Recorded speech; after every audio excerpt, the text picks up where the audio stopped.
Chapter 46. 8 o'clock had struck before I got into the air, that was scented, not disagreeably, by the chips and shavings of the longshore boat builders, and mast, oar, and block makers. All that waterside region of the upper and lower pool below bridge was unknown ground to me, and when I struck down by the river, I found that the spot I wanted was not where I had supposed it to be, and was anything but easy to find. It was called Mill Pond Bank, Chink's Basin, and I had no other guide to Chink's Basin than the old green copper rope walk. It matters not what stranded ships repairing in dry docks I lost myself among, what old hulls of ships in course of being knocked to pieces, what ooze and slime and other dregs of tide, what yards of ship builders and ship breakers, what rusty anchors blindly biting into the ground, though for years off duty, what mountainous country of accumulated casks and timber, how many rope walks that were not the old green copper. After several times fallen short of my destination, and as often overshooting it, I came unexpectedly round a corner upon Mill Pond Bank.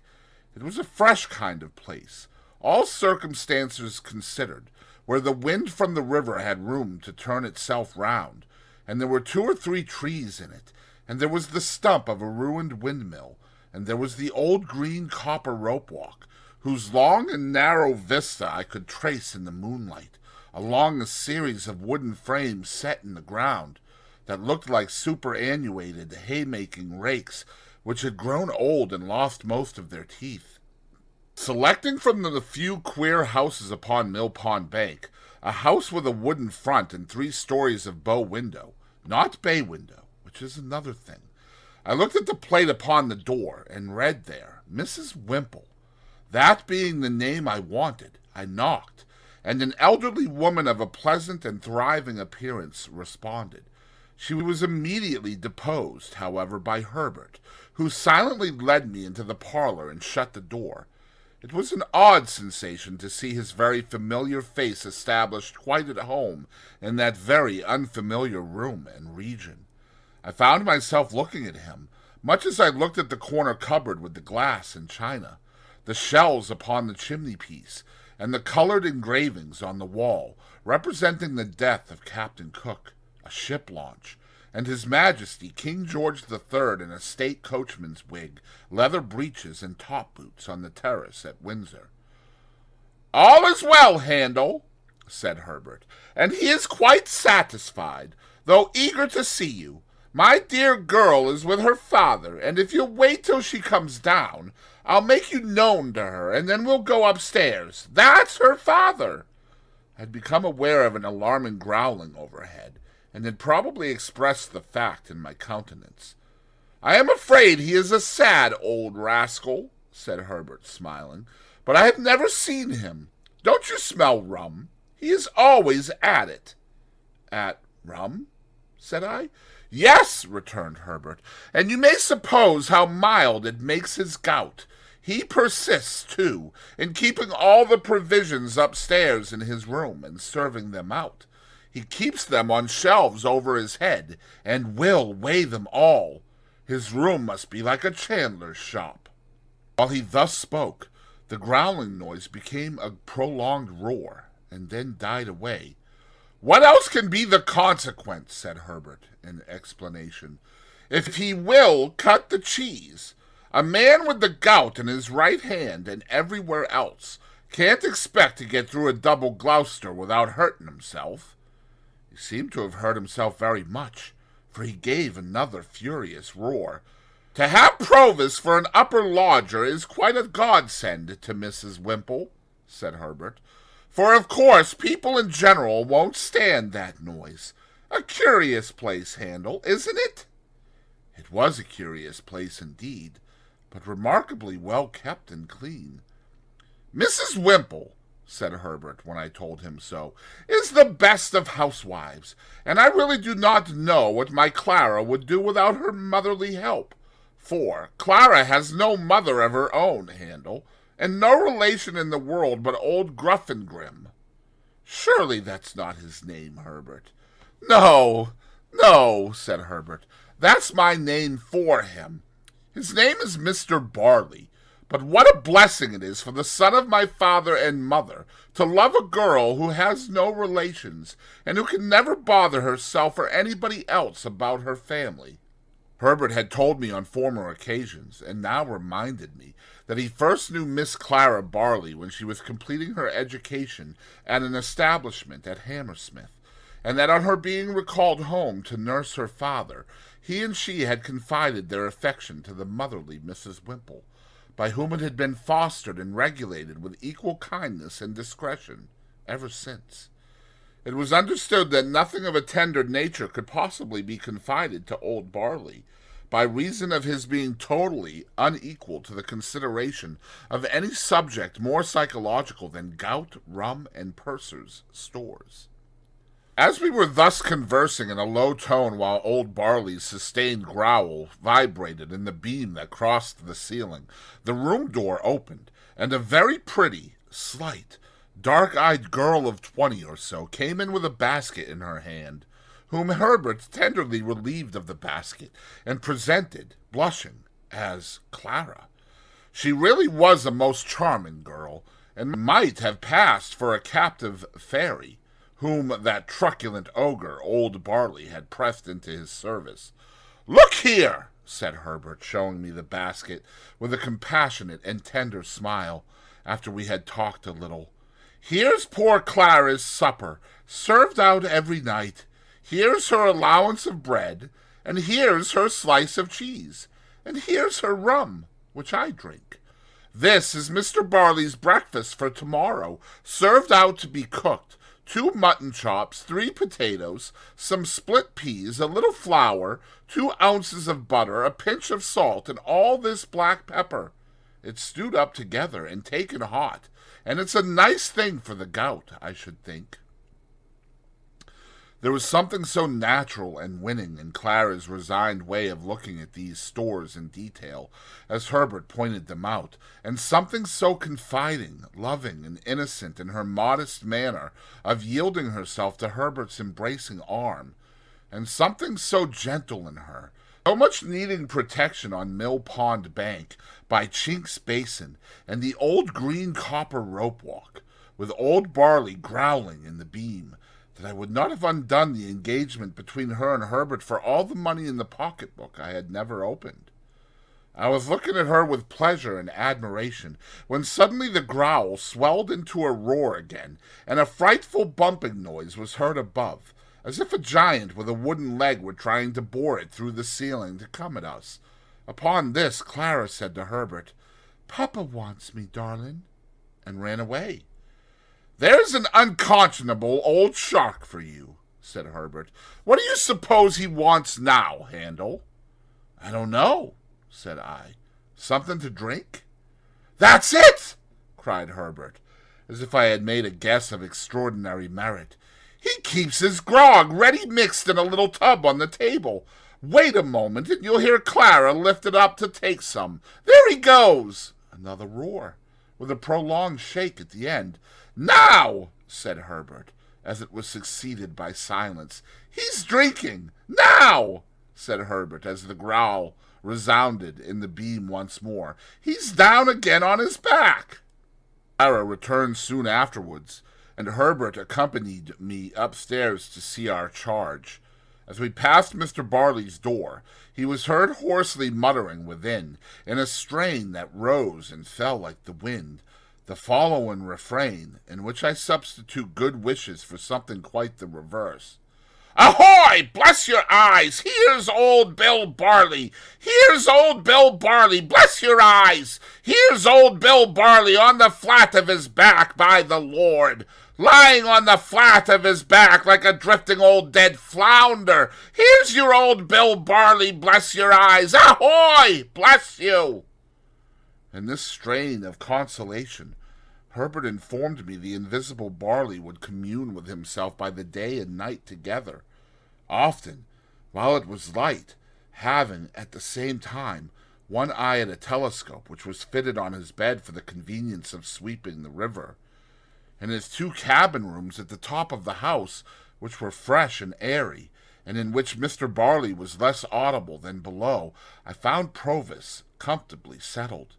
He expressed no alarm, and seemed to feel none that was worth mentioning, but it struck me that he was softened, indefinably, for I could not have said how, and could never afterwards recall how when I tried, but certainly.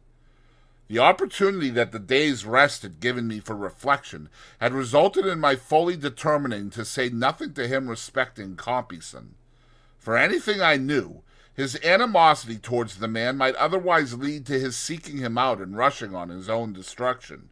Therefore, when Herbert and I sat down with him by his fire, I asked him first of all whether he relied on Wemmick's judgment and sources of information. "Aye, dear boy," he answered with a grave nod. "Jaggers knows." "Then I have talked with Wemmick," said I, "and have come to tell you what caution he gave me, and what advice." This I did accurately, with the reservation just mentioned, and I told him how Wemmick had heard in Newgate prison, whether from officers or prisoners I could not say, that he was under some suspicion, and that my chambers had been watched, how Wemmick had recommended his keeping close for a time, and my keeping away from him, and what Wemmick had said about getting him abroad. I added that of course when the time came I should go with him, or should follow close upon him, as might be safest in Wemmick's judgment. What was to follow that I did not touch upon, neither, indeed, was I at all clear or comfortable about it in my own mind, now that I saw him in that softer condition, and in declared peril for my sake. As to altering my way of living by enlarging my expenses, I put it to him whether in our present unsettled and difficult circumstances it would not be simply ridiculous, if it were no worse. He could not deny this, and indeed was very reasonable throughout. His coming back was a venture, he said, and he had always known it to be a venture. He would do nothing to make it a desperate venture, and he had very little fear of his safety with such good help.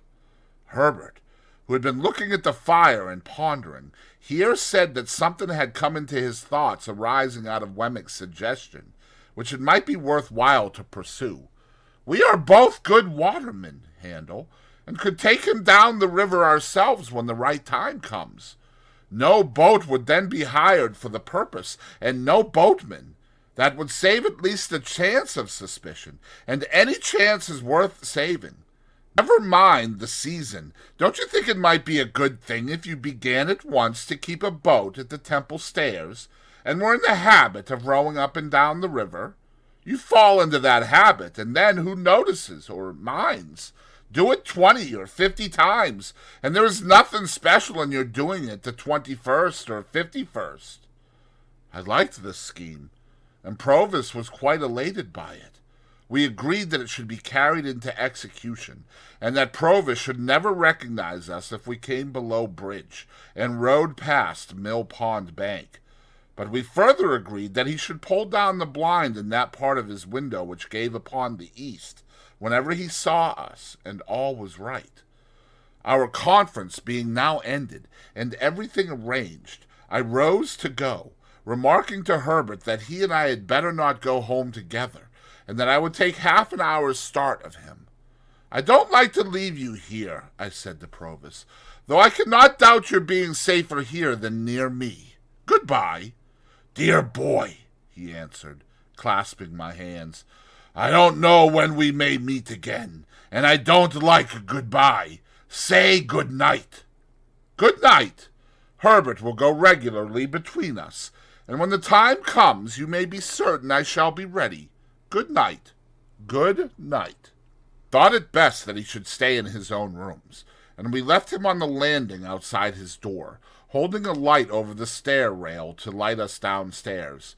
Looking back at him, I thought of the first night of his return, when our positions were reversed, and when I little supposed my heart could ever be as heavy and anxious at parting from him as it was now. Old Barley was growling and swearing when we repassed his door, with no appearance of having ceased or of meaning to cease. When we got to the foot of the stairs, I asked Herbert whether he had preserved the name of Provost. He replied, certainly not, and that the lodger was Mr. Campbell. He also explained that the utmost known of Mr. Campbell there was, that he, Herbert, had Mr. Campbell consigned to him, and felt a strong personal interest in his being well cared for, and living a secluded life. So, when we went into the parlor where Mrs. Wimple and Clara were seated at work, I said nothing of my own interest in Mr. Campbell, but kept it to myself. I had taken leave of the pretty, gentle, dark-eyed girl, and of the motherly woman who had not outlived her honest sympathy with a little affair of true love. I felt as if the old green copper rope walk had grown quite a different place. Old Barley might be as old as the hills, and might swear like a whole field of troopers, but there were redeeming youth and trust and hope enough in Chink's Basin to fill it to overflowing. And then I thought of Estella, and of our parting, and went home very sadly. All things were as quiet in the temple as ever I had seen them. The windows of the rooms on that side, lately occupied by Provis, were dark and still, and there was no lounger in Garden Court. I walked past the fountain twice or thrice before I descended the steps that were between me and my rooms, but I was quite alone. Herbert, coming to my bedside when he came in, for I went straight to bed, dispirited and fatigued, made the same report. Opening one of the windows after that, he looked out into the moonlight, and told me that the pavement was as solemnly empty as the pavement of any cathedral at that same hour. Next day, I set myself to get the boat. It was soon done, and the boat was brought round to the temple stairs, and lay where I could reach her within a minute or two.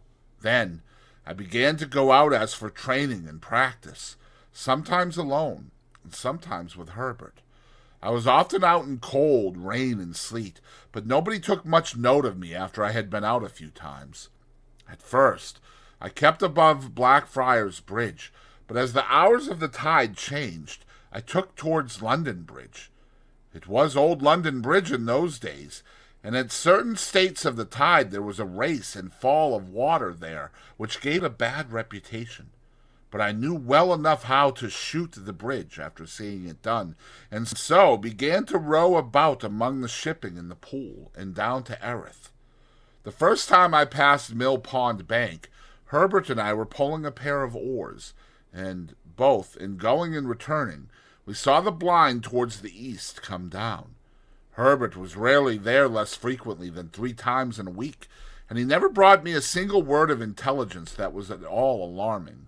Still, I knew that there was cause for alarm, and I could not get rid of the notion of being watched. Once received, it is a haunting idea. How many undesigning persons I suspected of watching me, it would be hard to calculate. In short, I was always full of fears for the rash man who was in hiding. Herbert had sometimes said to me that he found it pleasant to stand at one of our windows after dark, when the tide was running down, and to think that it was flowing, with everything it bore, towards Clara. But I thought with dread that it was flowing towards Magwitch, and that any black mark on its surface might be his pursuers, going swiftly, silently, and surely to take him.